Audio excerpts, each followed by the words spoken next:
Good morning mga buddy. Ito na nga po yung pinatanim kong sibuyas. Ang gagawin po natin ngayon magpapatubig po tayo. Tapos sasabayan na rin po natin siya ng pataba para mabilis bumulas. At ito na nga mga buddy, meron akong nakitang pumipeste dito sa aking sibuyas. Kaya naman ang gagawin po natin ngayon, habang nagpapatubig ako mga buddy, papatakan ko po ng lason yung tubig na papunta po dito sa aking sibuyas para mawala po yung mga pumipeste na yan dito sa aking sibuyas.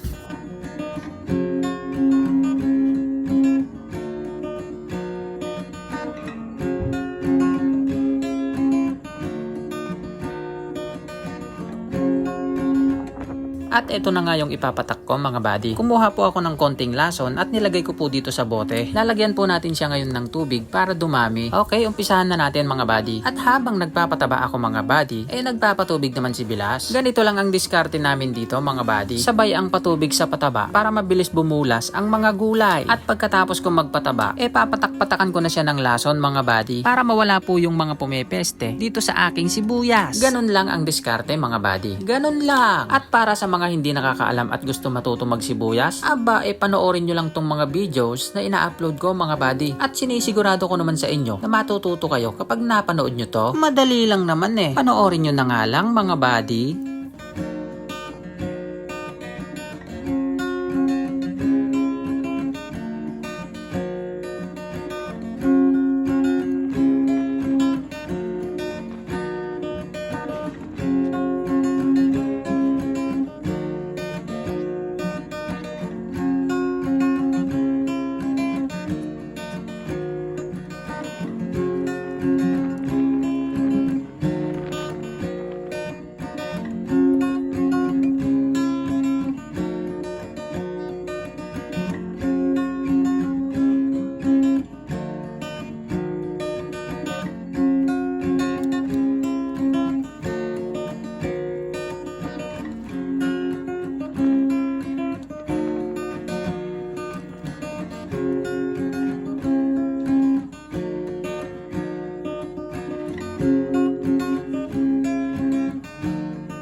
Ayan, natapos na nga po tayong magpatubig. Kaya naman papatayin ko na yung makina mga buddy.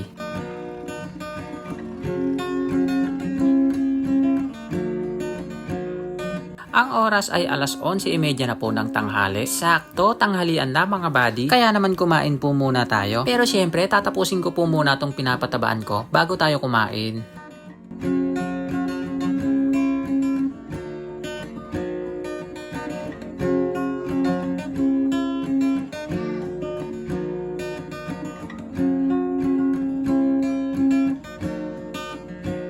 O diba, natapos na namin. Kaya naman hanggang dito na lang muna mga buddy. Maraming salamat, mag-ingat po tayong lahat hanggang sa muli.